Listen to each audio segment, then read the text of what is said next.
What's good, YouTube? I just wanted to come here with a quick update for those who didn't see. This was just posted to the Pokemon Sword and Shield website, and you can get Galarian forms, you can get items to evolve version exclusives, and a bunch of other stuff. And this is aimed to prepare trainers for the Sword and Shield expansion pass, and they start this week. That it's being posted, and there's a new Pokemon every week you can get from Mystery Gift. The first one, if it wants to load, is Galarian Mr. Mime, and this one's very cool because with the Eviolite and Ice Body, if you get the Hail up, and maybe even a Aurora Veil in a sort of VGC standpoint, that'll be easier than singles. But yeah, Ice Body's good because it gives you a leftovers, meaning you have leftovers and hold the Eviolite. Um, so definitely recommend this. So the first two are Pokeballs.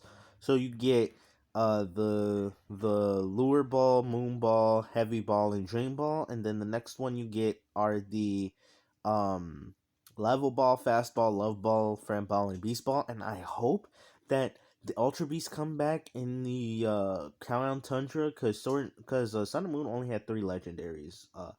Solgaleo, Lunala, and Necrozma. So adding at least just a few of the Ultra Beasts is going to make those Beast Balls more valuable.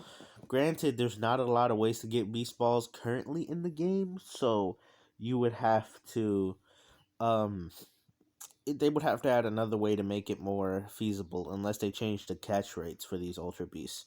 But you got Galarian Ponyta and Corsola, both version exclusives, so Sword players can get Galarian Ponyta and wait, these are both Shield exclusives. Wait, I just realized that. Wait. So okay, so this is for Pokemon Sword people to mainly benefit. Um, but the one event that I mainly suggest to get is this Galarian Corsola because Cursed Body is the best ability. Weak Armor for Corsola or Cursula are horrible abilities because you don't want to boost their speed stats. You want them to be bulky and you want them to hit hard.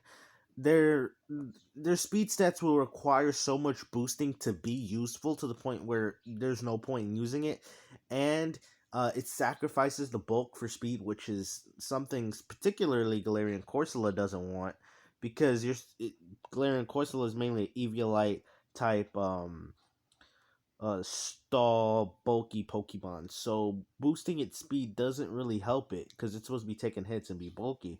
So uh Curse Body is such a good ability because if you keep getting hit with a certain move, you has a chance to disable it. And so, let's say something comes in and hits you with a Choice Bandit or Choice Scarf or Choice Specs, and you disable that move, they're forced to switch. And that's just, I really recommend Galarian Corsola. And this one gives you all of the version specific items to evolve Pokemon. So you got the thing for the Sachet and the Whip Dream for Slurpuff and Aromatisse. The both pots for Sinistea, even though Sinistea isn't a version exclusive, but the main two, the Slurpuff and the Aromatisse, and then the things for both Applin's evolutions, Flapple and Appleton.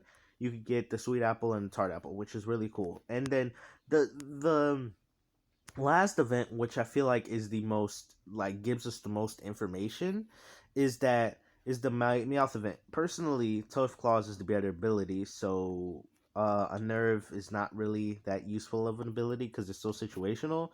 So this Meowth is not necessarily useful. But the main thing that this thing is useful for is not the Pokemon, but what it gives you. It's gonna give you 100 large EXP candies and 50 big nuggets. That is going to be so much money um and so much experience, and that's the thing I was wondering about because normally in post games you would have trainers or whatever and whatever, but it's one of those things where you don't really need trainers because we've had the game for so long that all our Pokemon would essentially be level 100. So would be the point of having a trainer.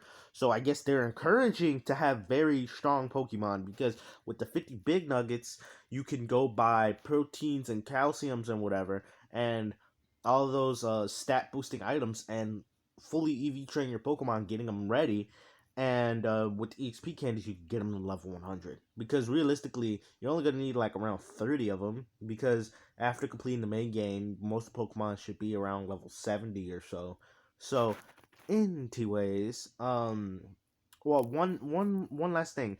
Starts Thursday, June 11th, and these are Thursdays, meaning it's gonna go until the 18th, and the that makes me think the expansion passes could possibly be dropping on the 19th, because after you get a week to get this thing, and then as soon as this event is over, Sword and Shield expansion pass.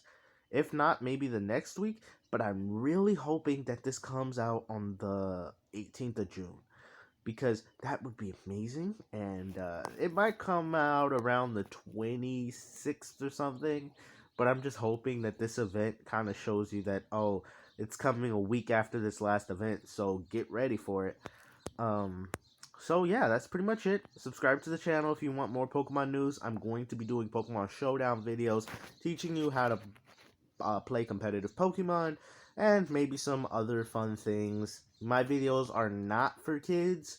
Um, I mean, that doesn't mean I'm gonna be vulgar or anything, but I'm just not listing these things for kids, because I'm not, like, I might say an occasional word that's not child friendly or whatever. So these videos are not gonna be completely kid friendly. So that's just the disclaimer. And yeah, I guess I'll see you guys in the next video.